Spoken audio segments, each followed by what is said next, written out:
Okay, we're on the move. So welcome everyone. Thanks for joining us today. Is anyone in the room accredited in public relations? You can put it in the chat or raise your hand with the symbol or really raise your hand. Thanks, Sharon. Oh, I am too. I can keep my hand up. Lisa, welcome. And I'm not seeing any comments in the chat yet, but anyone who is an APR, welcome and thank you for joining us to share your wisdom today. Today we are talking about technology and techniques and new tools that we can use in public relations in our personal lives potentially, but also definitely in our work lives. So we're going to talk today about TikTok and influencers. We're going to talk about augmented reality and virtual reality, and we're going to talk about chat bots and chat marketing. So we have some awesome speakers with us today. We've got Christy Seville. She's from Zag Creative, and she'll be talking about AR and VR. We have Amanda. She's got her own business called The Digital Gal, and she'll be telling us about chat marketing and building chatbots. I just combined all of those words. And Kimberly Allison with Marketing RX Inc. And she's going to be talking to us about TikTok today. So welcome to all of our speakers. Thank you very much for joining us. And we're going to get started right away with Christy first. Hi, everyone. Thank you so much for that intro. I'm going to share my screen right now. Let me know if I screw this up. So far, so good. So far, so good. Excellent. So I'm Christy. I am a strategist with Zag, which is a full-service marketing agency here in Edmonton. I also do freelancing in AR and VR communications specifically, so helping market new AR and VR technologies in Canada and the US. So I wanted to talk to you all today about AR and VR for communications, so how we can use these technologies to enhance our communications and to find new ways to reach our audiences. So first, I'll share a little bit about what AR and VR are for those of you who may not know. So virtual reality, first of all, it replaces your surroundings and immerses you in an alternate reality. So in the picture there, you see these goggles. That's the Oculus Quest 2 that's just been released. What you see is not what's around you. So it puts you in a completely different space than you would normally be in. That's virtual reality. Virtual reality actually isn't a very new technology. It was originally released in 1968, was the first VR headset, but we're seeing a resurgence now with different applications in different industries and ways that we can use virtual reality, not just for gaming, but for practical purposes. And it won't let me skip ahead. Okay, there we go. Augmented reality, on the other hand, adds to your surroundings. So you still see everything around you, but your world is augmented. In the picture, that's actually me wearing a HoloLens. It's an augmented reality pair of glasses by Microsoft. So basically, the best example I can think of augmented reality that you'd all be familiar with is Pokemon Go. So you can use your cell phone, you can put that in front of you and see through the camera everything that you see around you, but there's stuff added to that. So augmented reality just augments what you see. It doesn't replace it.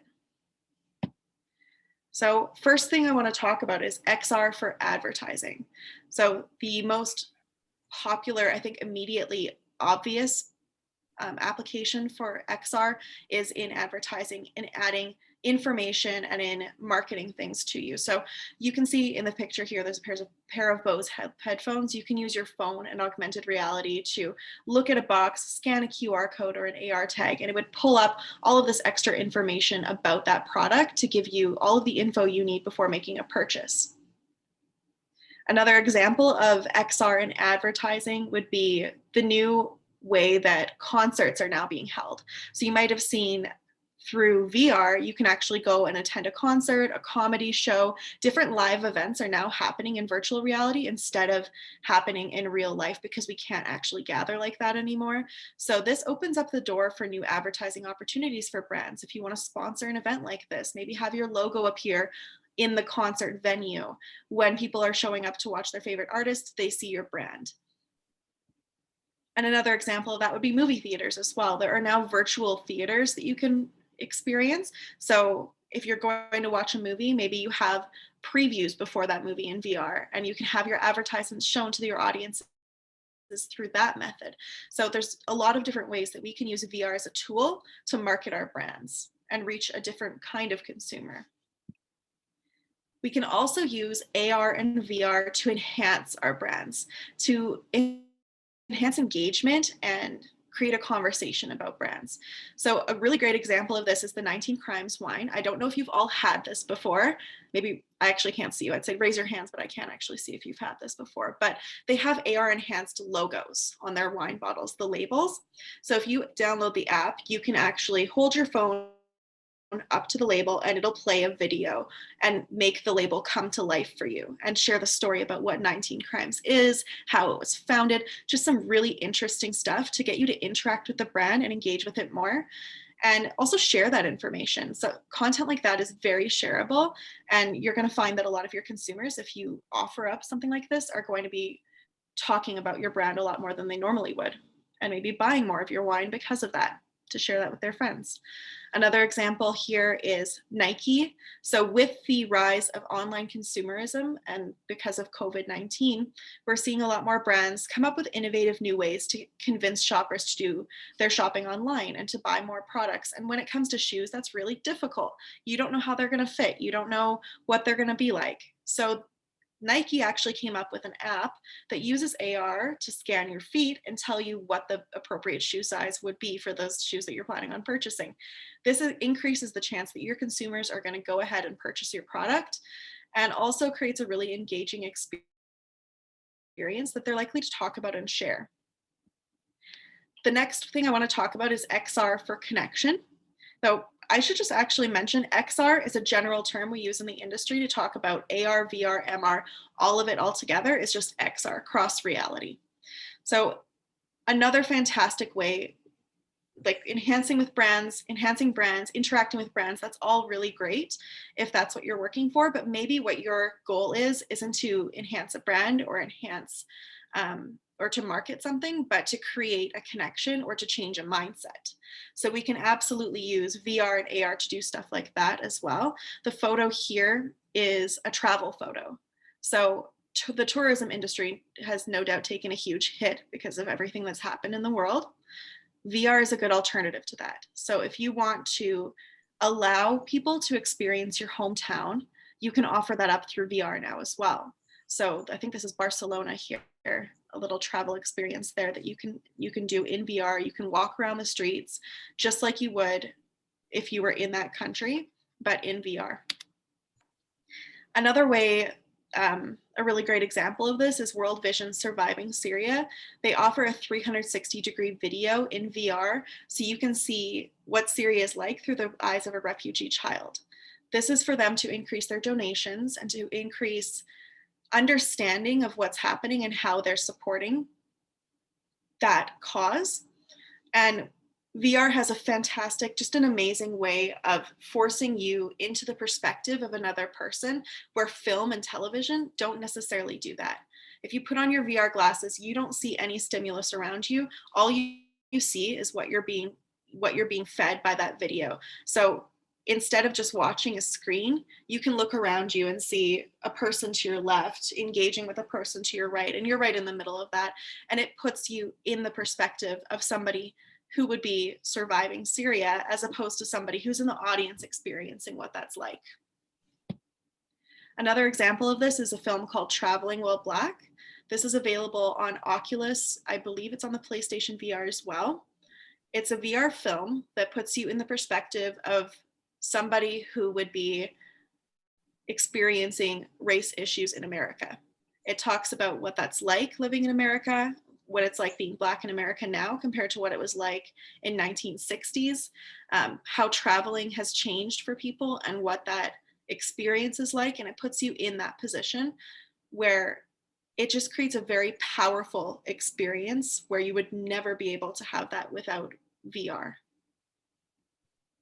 Another example here is using AR to envision a space.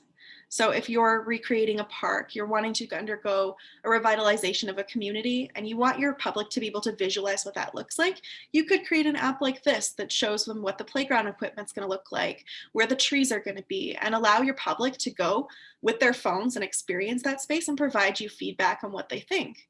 So this is a really fantastic way for municipalities to, especially to increase their engagement and get valuable feedback where they normally wouldn't be able to get maybe as quality feedback based on the kind of information they're providing. Normally they just send you a sketch and be like, here's what we're thinking it'll look like. But for your public to be able to go into that space and experience what it's going to look like is super, super powerful.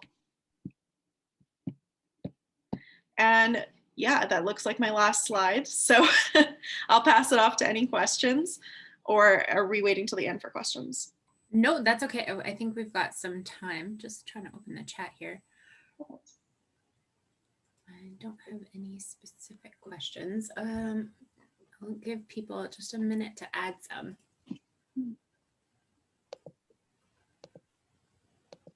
Does anyone want to unmute and ask any? Feel free. Yeah, Christy, it's Oh, go for it. We'll start with Daryl. just curious about if there's any type of tools available that we might be able to access that would actually teach us how to create some of this stuff, like the augmented reality. I know creating apps and everything like that is obviously a very specific purpose, but is there any way for, communications folks to be able to do a one-off type of example of this technology, something that we could show even in-house about what the applications would be? I have to admit, I wouldn't know where to start in creating something like this. It really depends on the purpose of what you're creating. If you're looking at maybe an Instagram filter or something like that, when it comes to AR, there are lots of apps out there that can help you create that, but they do require some level of expertise in terms of technical ability, but it's quite low, the barrier to entry when it comes to a filter, as opposed to if you're creating an entire world in AR or VR. So there are people that spend years and years perfecting their programming knowledge of AR and VR, and you do need to have specific coding knowledge to be able to build something in AR and VR, generally speaking, because we don't have a lot of platforms that make it very simple for us. Okay, no, that's not unexpected. Just thought I'd ask. For sure. Georgina? I was going to ask about finding out more information on how to develop some of these platforms as well.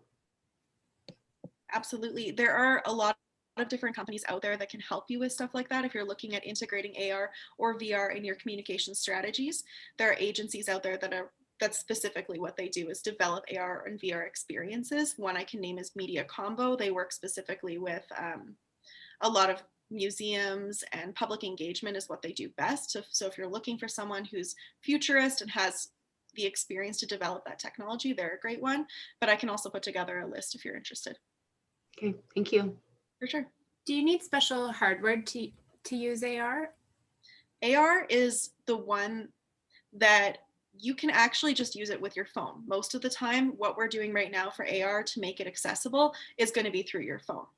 However, we do have new AR glasses in development. So the HoloLens 2 just came out, which is a really fantastic device.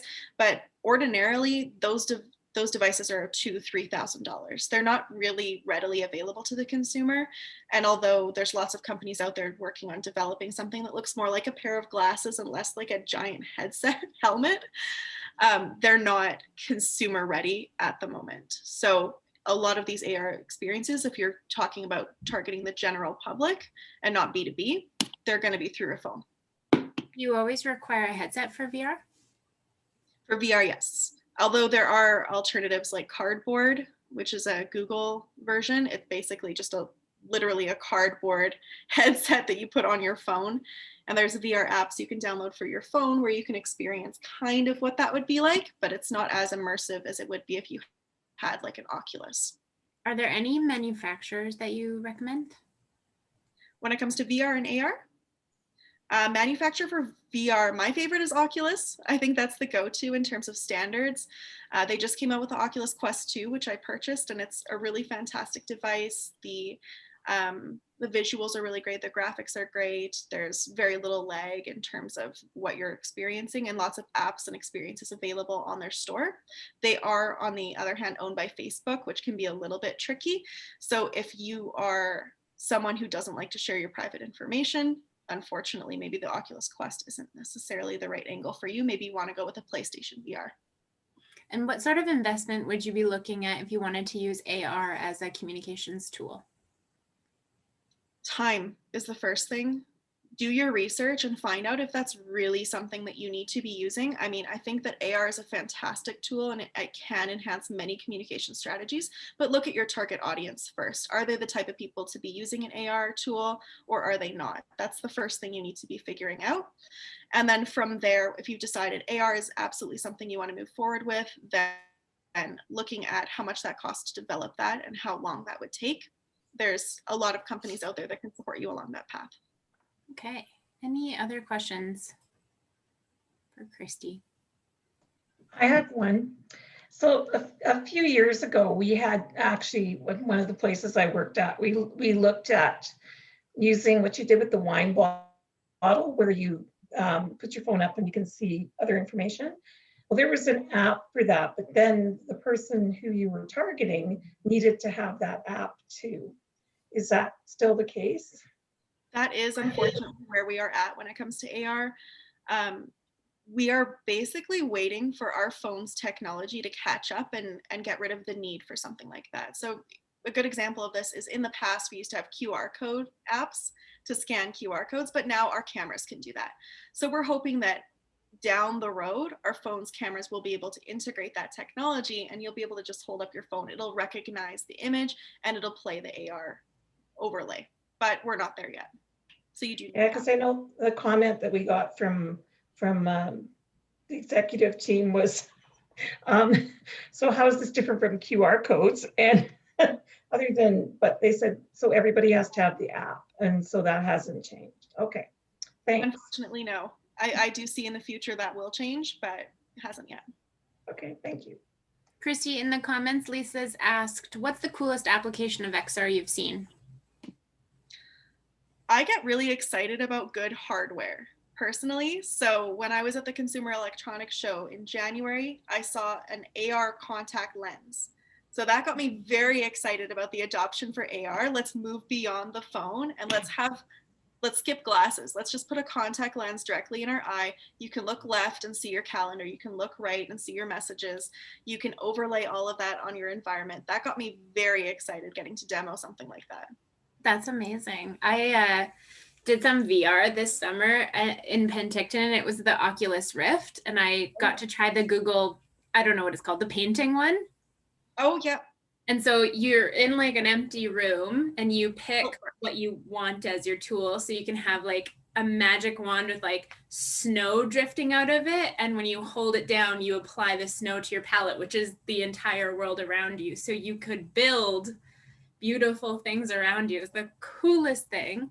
And before we quit, the guy told us to do this app where you you physically stepped into an elevator, it went up a building, and then you like walked a plank like out.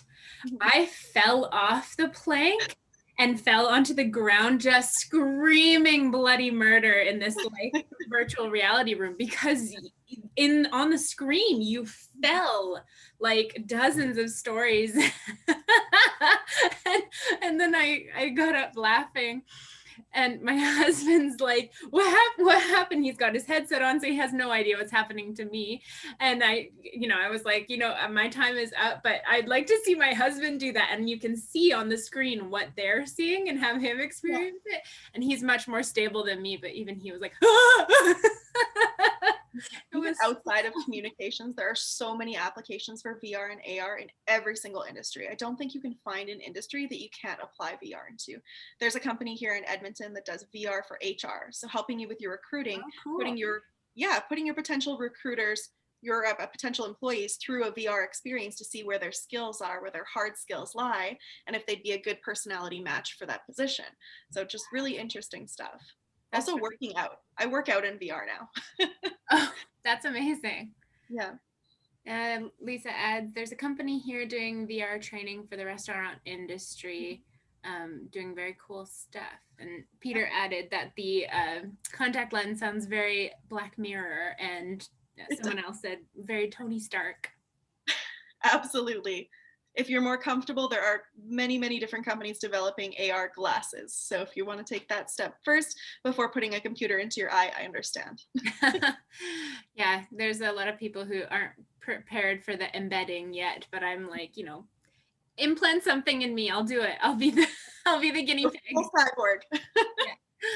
Awesome. Well, thanks so much, Christy. Okay, we're going to move on now to Kimberly, who's going to talk to us about TikTok and influencers.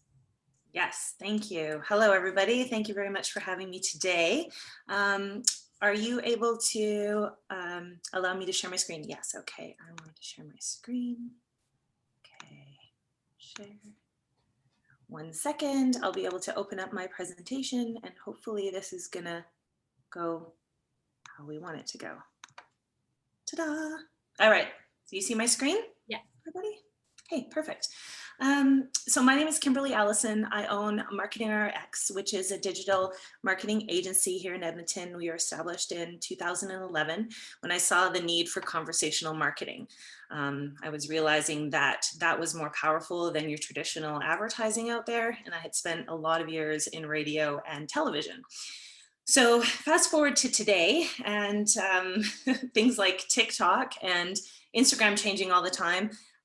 It's important to take a look at these things just to know what's happening and what's possible for you.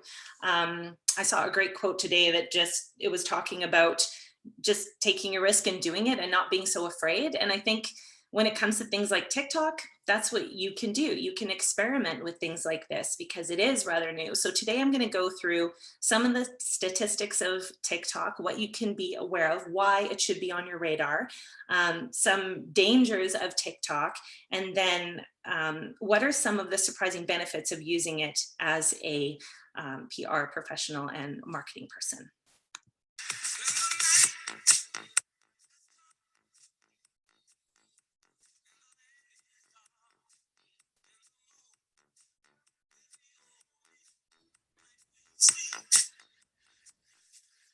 So this was one of my very first TikTok videos that I had some fun with. You talk about virtual reality. I mean, TikTok is a really fun platform for that. It's got these crazy lenses and things like that. And it's a really fun, bright light in the social media world. Right now, if you go on Twitter, there's a lot of arguments, a lot of political things that people are talking about. You don't see that very much on TikTok. It's a bright, shiny place in the world. So some of the TikTok facts that you're going to need to know is, number one, it launched in September of 2016. It was really created kind of like a Snapchat-esque platform for the youth is really what it was created for. But now it's the 6th largest social media network out there. And it has 500 million active monthly users, which is massive. I think a year ago I was looking at some stats and it was 30 million. So it's really started to skyrocket the attraction of TikTok. And we're going to talk about why that is in a few minutes. And it has surpassed Facebook, YouTube, Instagram. It's been downloaded over 2 billion times. So that means a lot of people have downloaded the app. Maybe they're not using it, or maybe they're just using it to watch. So maybe they're not the active users, but you can see it's been downloaded a lot. And so what does that mean for you? A lot of people are on there, not just the youth. But of course, the biggest age group is 18 to 24-year-olds. And the big thing with TikTok that you got to be aware of is the average user opens it 8 times a day. So huge engagement, and engagement again for this young demographic that is very hard to reach with traditional media. They don't really watch TV. They're not really influenced by radio. They don't read the newspaper.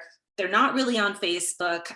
One of my clients this year now, I'm setting up a TikTok account for them, and we're going to do some influencer marketing for them, but they're after a very young demo, 8 to 18 actually. And so this is the first time that I've gotten to set up a TikTok for a client. So it's going to be interesting to see how it evolves for them. And yes, indeed, celebrities on TikTok.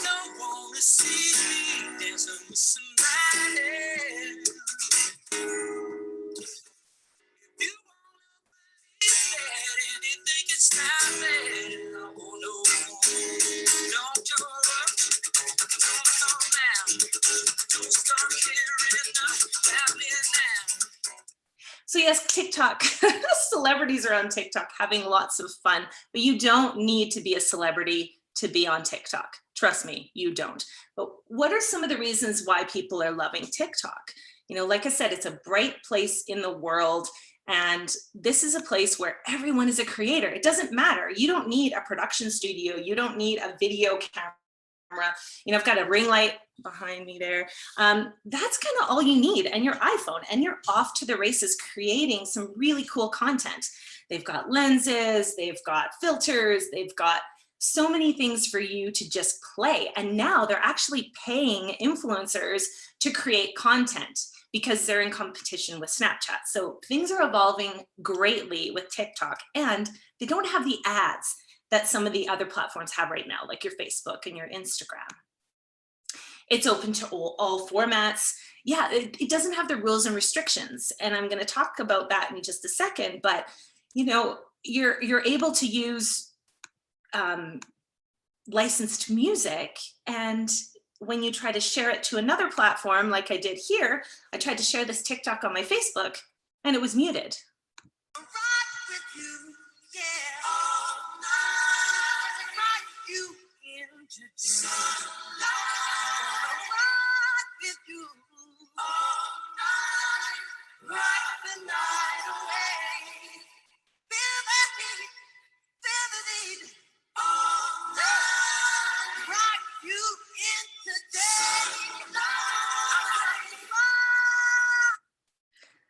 So yeah, so it was a fun thing to create on TikTok. You try to share it on Facebook and it's muted. Or how many times have you maybe tried to share something on Instagram and it's muted? Now Instagram has Reels, so you're able to use some of the music, but sometimes I'm still getting banned and not able to share it on my Reels. So it has less restrictions.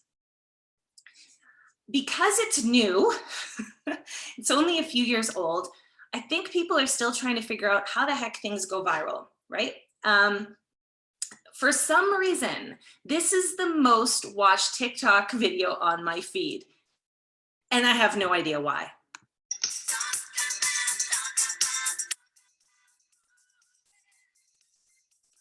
I don't know if it's the lady in the corner. I don't know if it's the music. I don't know if it's the pork tenderloin. People like meat. I don't know what it is, but it has over 500,000 views, which is bananas.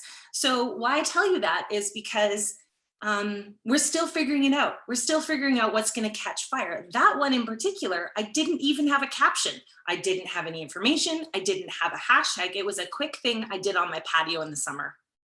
And 500,000 views. Now I want to talk about some of the dangers of TikTok, because with great power comes great responsibility, don't they say? So it can be a huge time vampire. My husband the other day said he finally downloaded the app and he was there for an hour and a half and he didn't know what happened. So it's kind of an endless funnel of content. So you got to be careful you don't get time sucked into there for hours on end and just lose your entire day. Note that your account is public by default. So make sure that whatever you're sharing, you're okay to share with the world. If not, lock down your settings. And there is a thing called digital overload and distraction. So it's like too much information coming to you at a very short period of time creates this overload and digital distraction. It's kind of like, because there's no white space and it's always sort of moving, it's almost like being in Vegas at the slot machines. It just keeps going and going. And it can be very, very overloading to you in your brain. And yeah, you can be very tired after you've been on TikTok for a while. So be careful with that. And of course, there's digital depression. And I think that's with any social media platform, particularly things like Instagram and TikTok, is all of a sudden you're looking at the curated videos or the highly filtered lives of people and you're going, oh, you know, feeling like you're not good enough. So that is a drawback as well. The other thing to keep in mind is the future is unknown, just like what happened with Vine, because it was a short video sharing platform and it was a lot of fun. Vine is no longer. So be careful not to put all of your eggs in the TikTok basket, just because we don't know what the future is. Even though it's growing huge, you just we don't know the future. So now there's some advantages I wanted to tell you about for marketing and PR professionals. So TikTok is definitely, again, like I mentioned, an effective way to reach that youth demographic and that higher engagement level. So I've seen some accounts have videos go completely viral and have thousands of followers just like that. So it doesn't really matter where you start. You can have 0 followers and it can go on fire, which is kind of a neat thing. Local creators and micro influencers. So these are people who live in a local community, let's just say Edmonton, and they have 10,000 or more followers. They are those micro influencers that you can potentially partner with and grow your own brand, or create an influencer marketing campaign with them. And these are great benefits on TikTok because then you're getting into their newsfeed with their followers. And you can create your own branded channel. It's not all just fun and dance videos and lip syncing. You can actually create your own branded marketing channel and start sharing information and educating people and building your brand. Speaking of influencer marketing, this is a duet I did with a gal named Lainey.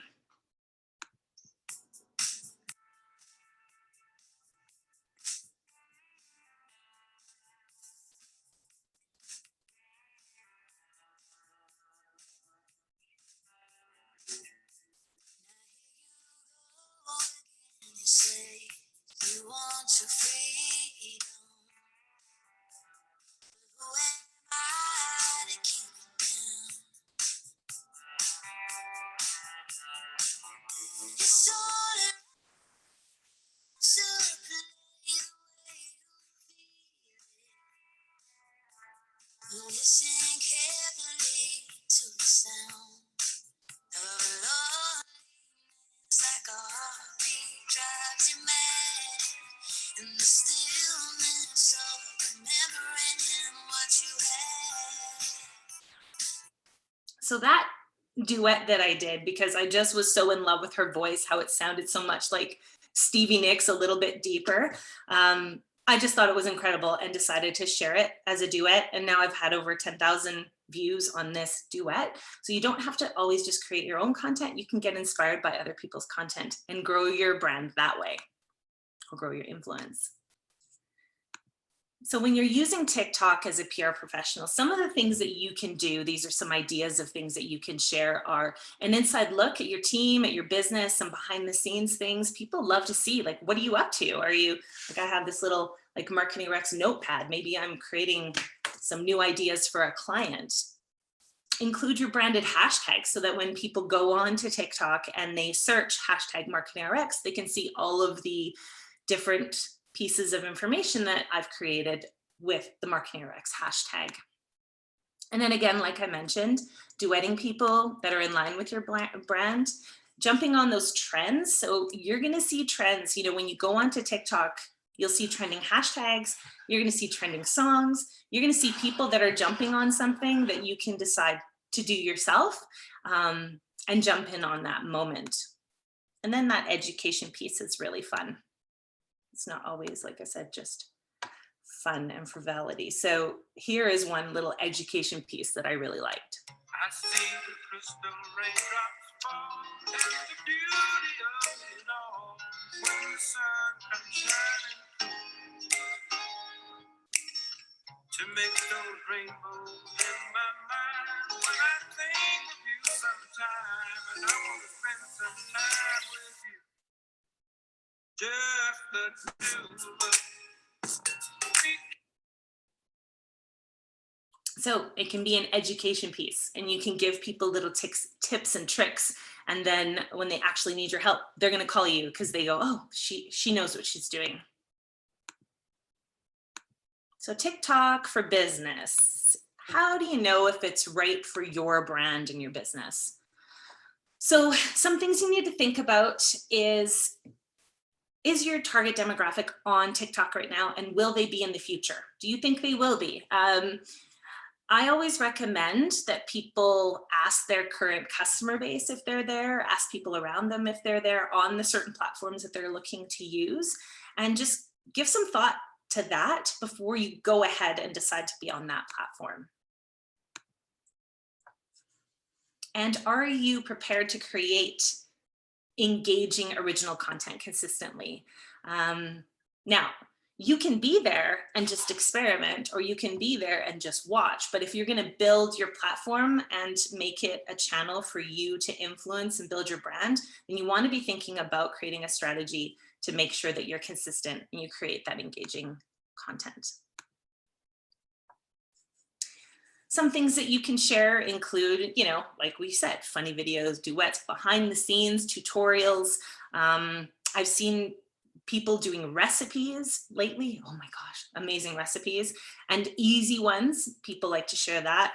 I saw a TikTok today on, I think Castrol Raceway has that Christmas drive-through thing with your car. So somebody did a video of that, just saying to people, listen, we want to get in the holiday spirit, go out to Castrol and get into the Christmas mood. So there's lots of things that you can share. And so if this is what you want to do, and it's different, so it's different than Instagram and Facebook because you could share a graphic, you could share a photo. TikTok is video, and it's a lot more of an engaging piece. So you really have to think through if that's going to be right for you. But like I said, you can always just go and poke around and be one of those 300, or was it 300 million that have downloaded the app, or 2 billion, right? 2 billion that download the app. You could be one of those. Okay. Now, how to build your personal brand on TikTok. So I thought I would share with you maybe a place that you can get trained. I was on it a number of months ago, so I didn't see this.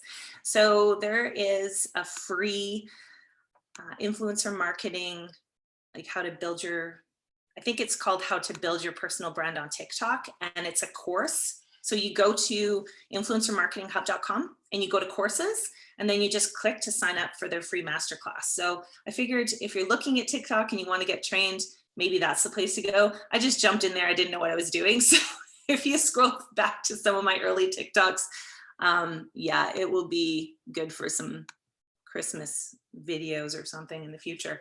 So here are a couple of profiles I wanted to share with you. So my profile is on the right, pretty new to TikTok, at Miss Kimberly Allison. And then a friend of mine is Stephanie, and she owns Take Roots, and she does a great job on TikTok as well. And I told her I'd be sharing her profile. So if you want some people to connect with that sort of share some great fun content and give you some tips on how to use it, these are two profiles that you can connect with.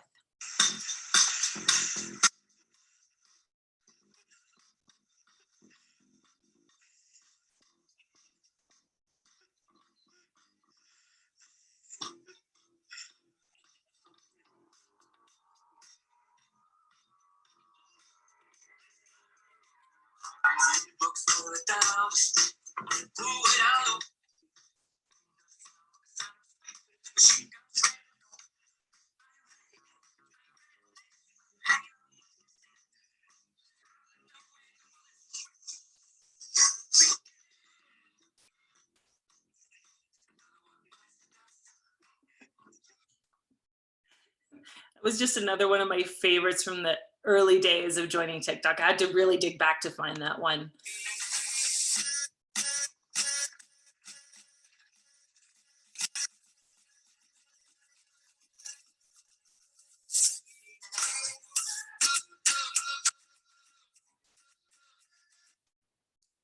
That is it. That is my presentation on TikTok. I hope it wasn't too long. Thank you very much. Do you have any questions? We had quite a conversation going in the TikTok, in the chat. Tamara just said, in the chat, I don't see anything. I'm going to try to get out of this now so I can see the chat. I'm dying laughing in the chat here. This is great. Prepare yourself for the chat. Yes. Tamara said, I feel like, oh my God, she said, I feel like you need dancing lessons to be on TikTok. I was like, no, they teach you how to dance on TikTok. You don't have to know anything Thank you. before you go to TikTok. You don't. And the one that I did at the end, that last one, there's a way that you can slow it down to like 2 times. And so like, I'm actually doing it this slow. And then when it comes, it just looks like not that good. That's awesome. One of the questions that I saw come across the chat was, what are your thoughts about the China ownership of TikTok? Yeah, so I mean, there's definitely some chat about that. It was all over the news, and they were trying to block it because they were worried about China stealing American, information and the big privacy piece. So, and then Trump was trying to block them, and then tried to buy like an alliance with them. So they're not blocking TikTok anymore. So I know that for sure. And with the China thing, like you'll have to read up on all the different articles. I did share one on Twitter. So there's lots of opposing views of whether they are or whether they aren't, and where they're owned now, which isn't in China. So I don't know enough about it to know for sure. But if you're super worried about it, then I wouldn't get on TikTok. But so many people are, and so many celebrities are, that I wouldn't worry too much about it. But again, read up on it and make sure it's right for you. I thought it was pretty smart PR that he like came out in the end of like having saved TikTok. I was like, that is the only way for you to reach that audience. Right. Wow, bravo. Bravo. Okay, does anyone else have any questions they want to add? Feel free to unmute and talk over each other, as often happens in Zoom. Yeah, go ahead, Christy. How do you see this platform evolving, and how do you see its competition evolving and changing, like YouTube, Instagram? Well, I mean, you can see Instagram all of a sudden created Reels, right? So that's come out because they're trying to compete. Well, it's funny. Everybody steals everybody's everything, because people on TikTok are like, oh my God, they're stealing it. And then people on Snapchat are mad because Instagram stole their thing with stories. So everybody steals everything. So I think what it is it's going to evolve, but you can't be everywhere. And I think that's the big point with businesses, is that you pick where you're going to be and do it well. And I know when I was in radio sales, I used to say that even in advertising, like, don't put a bunch of little pieces of dollars in TV, radio, print, whatever, all these different radio stations. Own one thing and then grow from there. So whatever you're owning, make sure you're doing that well, and then add on to it. Because otherwise you're going to drive yourself nuts, because you're going to have too many things to do. And if TikTok is your jam and you love it, then do it. If it isn't, then don't do it. There's so many other platforms out there. I certainly also think that there's an opportunity to be first in on TikTok, because it is still relatively new and people are figuring out how to leverage the platform and grow their brand. So I think it's new, and if you get on it and you do it well, then there's an opportunity there. But again, it's time. It can be a time vampire to create all of this content across all of these channels. And again, are you doing it personally? Are you doing it for a business? Who's your target demographic? So there has to be a strategy behind it as well, unless you're just playing around and experimenting. But I don't have a crystal ball. I wish I did, to be able to tell you, okay, here's what TikTok's going to do and here's what Instagram's going to do. We just don't know. But finding what's right for you and what you enjoy, I think, is the most important thing. And then do that and then grow from there. Thank you. Okay. Unless there are any immediate questions, I will look to people at the end of the session to ask any remaining questions they have. Let's jump over to Amanda to talk to us about chat marketing and chat box. Amanda, I can see people are already asking if that's your real house, and I think you should start lying and saying, why, yes, I am Barbie. It's really funny. Way back in the day before I started my business, I actually bought Entrepreneur Barbie. She was the career of the year that year, and I had her in the box, and she was all in pink and everything. And so it's just now funny that, fast forward all these years, and now I'm basically like living in my own version of a Barbie house. So no, this is not my actual background. This is a virtual background. Heads up, all I've done is I took something off of Adobe stock images, photoshopped it a wee bit, put a little bit of a blur on it and gave it a little bit of perspective, depth of field. And that's how I've made this look a little more realistic. And the key, if you're really trying to do this, yeah, I'm sitting in a basement apartment. I have a green screen behind me. So the green screen and the lighting. So I'm facing a window, but I have the added lighting makes it crisp, and that's what gives it the real effect. That is So next level. so if you want to do that, you can do it. And those are the tips to make it happen. But yeah, I now literally I live in this virtual house pretty much 8 to 12 hours a day. All right, so let's get to her. My name is Amanda Robinson. I am the digital gal. I teach Facebook ads marketing with my Swift Kick in the Ads program and my 4-week Facebook ads boot camp. So my Facebook ads knowledge has led me into messenger marketing chatbots. So I live, eat, breathe, and sleep on analytics and algorithms. And I know that not all of you do. So I'm going to bridge the gap between something going super geeky and bringing it into reality on, well, why would you be using this for your business? So I'm going to talk about messenger marketing chat bots. I got into bots because I do Facebook ads. Facebook ads, well, I mean, there's only so many places you can point people from an ad. You can take them from the ad to watch a video. You can take them from there. You can point them to your website. You can throw them over to an Amazon link, but there's not that much you can do with ads until chatbots came on scene. And it basically unlocked like a whole Pandora's box of things that you can do. So first and foremost, because I work in analytics and algorithms, engagement is the real key to success here. So engagement on any platform, but more specifically talking Facebook as my main example. Chatbots do translate to multiple platforms. However, we'll use Facebook as the example throughout this conversation. So when we're talking about engagement is the currency. Attention span is our actual currency right now in our digital economy. So when it comes to acquiring engagement, the stakes are raising higher and higher. And especially with things like Facebook ads, when you look at TikTok and how TikTok has completely evolved and how people really are in like a complete swipe economy. It's like swipe next, swipe next, swipe next. It's even worse than online dating. So when it comes to keeping people's attention span, getting that engagement, earning that engagement, actually propels you even further as far as organic reach is concerned. And if you are doing any type of paid advertising, it actually lowers your advertising costs. So there's business ROI in behind the methodology of acquiring engagement. Using things like messenger marketing chatbots can actually get you more engagement, more signals of engagement, people messaging your page, people messaging you, starting conversations with you and engaging with you is going to perpetuate you even further with getting your content reaching to the right people. So when we're talking about messenger marketing chatbots, let me give you a few examples of how you can be using them in business. So here are some of the examples of what I've been using them for myself and for clients. Registration for all my programs goes through my messenger marketing chatbot. If you want to register for any program, my chatbot, my BF, my bot friend, not my boyfriend, my bot friend, will help you through it. So all of that registration information comes in. I'm a solopreneur, I'm one person, and I don't have a lot of time to touch the data 300 different times to put it into all the different places I need it to go. So somebody registers through my program, I acquire their email address, their mailing address, and boom, it's now pushed into my CRM system. It's in my email marketing system. It's now uploaded into all the other systems I need it to be in at the click of a button. I don't have to do anything. It tags everybody, properly segments them. And then I can take those people and automatically put them onto a Facebook ads audience of people that I can retarget and remarket to in different ways.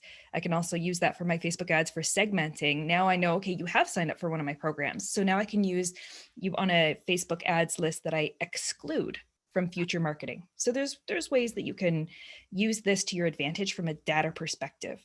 So fun things you can do, you could run contests in messenger marketing chatbots and make it fun. I have a 12 days of Christmas contest that I run every year, and it's upcoming again this year. I play a giant trivia game with it. So every day there's a new trivia question, unlocks new prizes that connects with sponsors. There's all sorts of fun games. I do a Valentine's bot every year. The whole point of that Valentine's bot, strictly engagement. I just want to make people smile and laugh. I want to compliment them. I want to sing them songs. I want to read them a poem. It's just something that gives people the opportunity to click into a bot and have a positive experience, not a negative experience, and associate that with my brand so that when I do drop contests, when I do drop information in the future, they're more likely to click because they trust that if I'm sending you to a bot, something really cool is going to happen. That all ties back into engagement. Storytelling. I have a client, for example, where we've built a choose your own adventure story. So you go through this whole story and you choose, she's a romance thriller novelist. So we have, for example, you choose your location. Are you on a beach in Puerto Vallarta? Are you in the Alaskan landscape? You choose your murder weapon. You choose your negative scenario. So you choose your own adventure. And then in order to get your story, you fill out your email address, and the whole story is emailed to you pre-populated with all of your choices. It's fun, but it's also lead generation.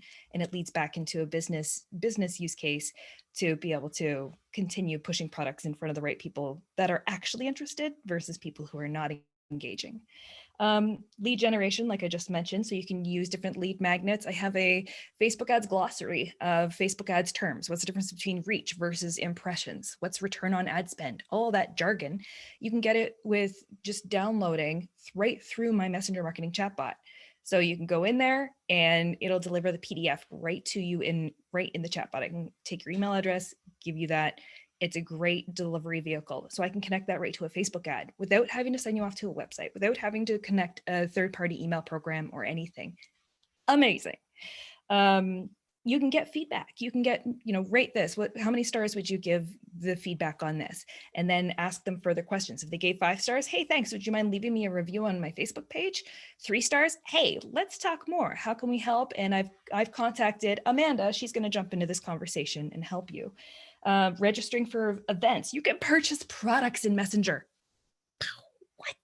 So the evolution of online shopping is growing. And this is why I want you to pay attention as a business owner or as somebody influencing other businesses, is that Facebook has gone to great lengths to revamp and retool their systems so that we can have cross-platform messaging, so that we have shopping. Facebook has now launched Facebook Shops. They're trying to take a bite of that e-commerce pie that is out there, and they want to bring it onto their own platform. So they are rejigging everything, and it's happened in stages. It's been happening with the evolution of Facebook Marketplace, with the evolution of checkout in Instagram, with taggable shopping posts, with Facebook Live shopping posts. There's all sorts of really great features that are all coming together under this one giant umbrella of shopping and cross-platform messaging, so that we can get to the point where we can have a seamless shopping experience with checkout right in Messenger. And messenger marketing chatbots are facilitating that. So a chatbot is not AI, it's not virtual reality, it's not all these other terms. Chatbots are basically you building a conversation with a set block of terms. In other words, if someone clicks on a button to say, yes, I do want to have that email to me, then you get a new block. Enter your email address. They enter their email address. If it's a valid email address, great, thanks, here you go. If it's not, it's basically an if then. So if yes, then this is what's going to happen. If no, then that's what's going to happen. We use messenger chatbots all the time with your Google Home, with your Alexa. I'm not going to say that out loud because I don't want to talk to everybody. So there are lots of different use cases for messenger marketing chatbots. And to put this in perspective, I don't want you to get left behind. This isn't going away. It's not going anywhere. Messenger marketing chatbots became kind of a big thing only a couple years ago in the marketing space. And as far as marketers go, a bunch of marketers jumped on board. They're like, yeah, cool new tool. I was one of them. Getting in the sandbox, playing around with it. What can this thing do? And then got in, started playing around, did some really neat things. It's very low barrier to entry. I'll show you briefly in a moment here. And then the rules started changing and the rules started layering on. So as the rules started getting more steep, Facebook started imposing more rules. People were getting their bots shut down.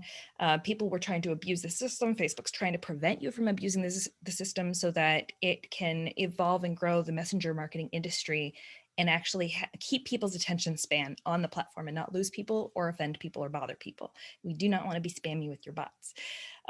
So when we bring all of this together, what's happening is we are on the verge of an emerging industry that isn't going away. It's actually accelerating. And as a business owner or in business, if you're not getting in on this right now, think of it like a tool in your tackle box. So it's not the be all and end all. I'm not saying drop everything and put all your marketing into messenger marketing bots, but imagine it like email. If you aren't acquiring email addresses, if you aren't building an email list, if you aren't taking that information in, then you are literally leaving a giant pile of money on the table that your competitors are taking. The same thing is starting to happen with messenger marketing chatbots. If you don't get in now while the barrier to entry is low and it's easy to learn right now, while it's evolving, then you'll grow with it. So for example, when I learned Facebook ads, I got in from the ground up. I got in when they first, had a little button where you could pay some money and make that ad do something, and it got great circulation. You got great results, but then over time it's evolved, and now it's just a complicated, complete mess, and you have to pay a professional to help you learn it, and that's where I come in. But it grew and evolved. So right now you're on the ground floor. You can learn this. It's easy. Messenger marketing chatbots are like Lego blocks. Okay. It's drag and drop. You don't have to know coding. You don't have to be a complete nerd and genius to make a messenger marketing chatbot. Imagine if you have a handful of different Lego blocks. You can create anything with those Lego blocks, whatever you want to create with your imagination. You just click them together, different colors, different sizes. You click them together, you assemble it. That's basically what messenger marketing chatbots are like. I'm going to give you a quick screen share here. I said I wasn't going to do this, but I'm going to do this. This is ManyChat. This is what I use for building messenger bots. Right here, those are your Lego blocks. You can add an image card, and then I can select and drop an image in there, a text block. I can have a gallery card that I can add in that people can swipe through. I can add an audio file, a video file, an actual downloadable file. So there's lots in that way that you can do. We also talked about QR codes. So to give you an example of what this is like, if you actually want to take your cell phone right now, open up your camera, you don't have to click. You just hover the camera over top of that QR code right now. A little option will drop down to jump into Facebook Messenger. So tap that, and then you're going to hit the Get Started button. And that's going to bring you into a messenger marketing chatbot that I built just with those little building blocks. So I want you to know that this isn't unattainable. The hardest part about messenger marketing chatbots right now are the rules. Unfortunately, there are some rules that help keep it a safe, enjoyable space for everybody, such as the 24-hour rule. You can't send people promotional messages after they've engaged with you outside of 24 hours. You can't connect with them again. It is permission-based marketing. They are reaching out to you and connecting with you, and you can engage back with them. So I know we're coming up to time here. So, and I guarantee we're going to have a handful of questions, but that's kind of in a nutshell what messenger marketing chatbots are. And you definitely need to be getting in on this now, not fast forward 5 years from now, when every business that is staying competitive is leveraging messenger marketing and you're left behind. So that's why there's urgency right now to get in there, play around. That app was ManyChat, and that's roughly $10 a month for a pro account. You can use the free account. So if you want to log in, connect it to your Facebook page and start playing with it, you can do that. Unless you're pushing a chatbot out, you can build conversational flows that never see the light of day. I have a dating bot that I built out of frustration back in the day when I was doing online dating. And I'm like, why isn't there a better way to filter people? So I went through and I built a dating bot that has never been distributed. It's never seen the light of day, but I've had some friends run through it just for fun, but it really is like a great way to showcase, to play with all of the different tools and connect all the dots and make something of it, but it doesn't have to go live anywhere. But then I have lots of other flows that are front facing, and you'll see that when you go through. If you scan that QR code, you'll get access to a couple different flows that I've built. So consider them like little conversations, mini conversations. So they can have a start and an end, and you can have endless amounts of those. So your chatbot, just go and have fun with it. Don't let the technology barrier prevent you from diving in, and then grow with the industry as you go, rather than waiting for everybody else to figure it out. And then you realize that the barrier to entry is too high. Amanda, someone's asked, what kind of analytics do you get as a seller for selling things through Facebook Messenger? You do get a dashboard. So it does give you a dashboard. It can show you your purchases. It can show you the really cool thing I love about messenger bots with analytics is that you can see how many people have entered in from a certain, from whatever entry point, whether it was from an email, a link, a landing page. And then every single message that comes and goes, you can get analytics on how many people have actually seen that message, how many have have taken action on that message. So you can actually see your entire flow, and you can immediately see where your bottlenecks are. And you can go, oh, okay, 50% of people are dropping out right here. Let me change the wording on that. Let me change the barrier that I've put there. Let me change what I'm asking people to do and tweak it in real time. And then all of a sudden, oh, 75% of the people are now completing that step. Perfect. So there's a lot of information that you can gather out of there. How do you add messenger chat box to Facebook pages? Not sure if you answered that already. So what happens when you use a third-party tool like ManyChat? There are several other third-party tools as well. I just prefer ManyChat because it's one of the more simple ones. It's one of the more clean, well laid out ones, and it's easy for me to pass off to a client. Once I've built it and taught them what to do, I can pass it off more easily. So that's ManyChat. Once you go in and you want to create a ManyChat account, it actually asks for information. It asks you to connect your Facebook page. So it's automatically talking back and forth to Facebook, and it will connect it to whatever page you would like it connected to. And that's as simple as it is. Can you use chatbot marketing in other platforms aside from Facebook? So in this case, when we're talking about Facebook, I deal mainly in Facebook Messenger chatbots, and now Instagram has now opened up their API to certain chatbot creators, chatbot platforms. So their developers are in there right now testing and learning how to bring the chatbot experience that we've had on Facebook over to the Instagram experience. And there are, I mean, chatbots themselves, you can have, if you look at anybody's chat widget on their website, and if it has a series of any type of automated questions, that's a chatbot. So there are chatbots in almost every walk of our life. Chatbots, when you talk to an automated remember back in the day where you had Bell, when you called Bell and you were on their automated system, you had to like speak to say what you want.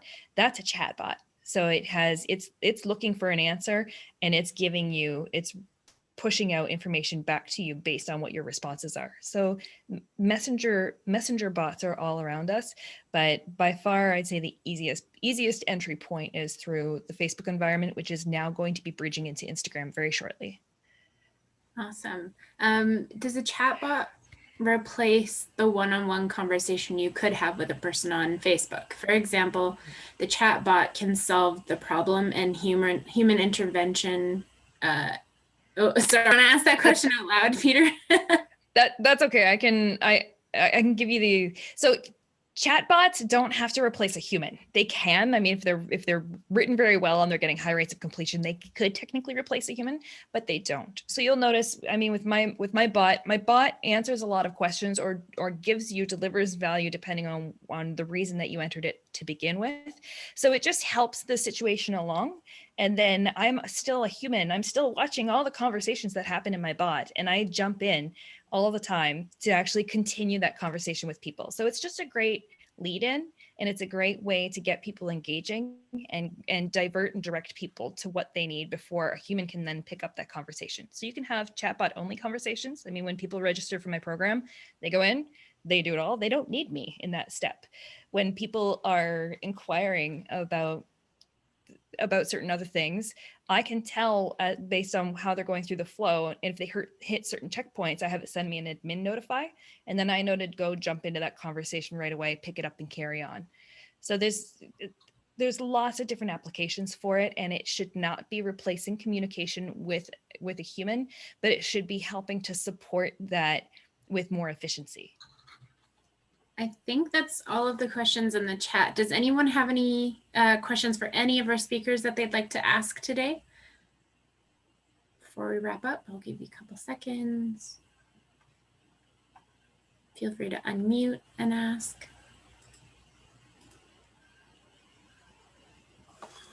Okay, I think that's everything. Thanks so much. A huge round of virtual applause for our speakers today. That was wonderful. And we really appreciate that you were able to join us. We do have 2 events coming up. Next week, we've got a not-for-profit event as well as our Christmas mixer. So take a look for those, and I hope you can join us.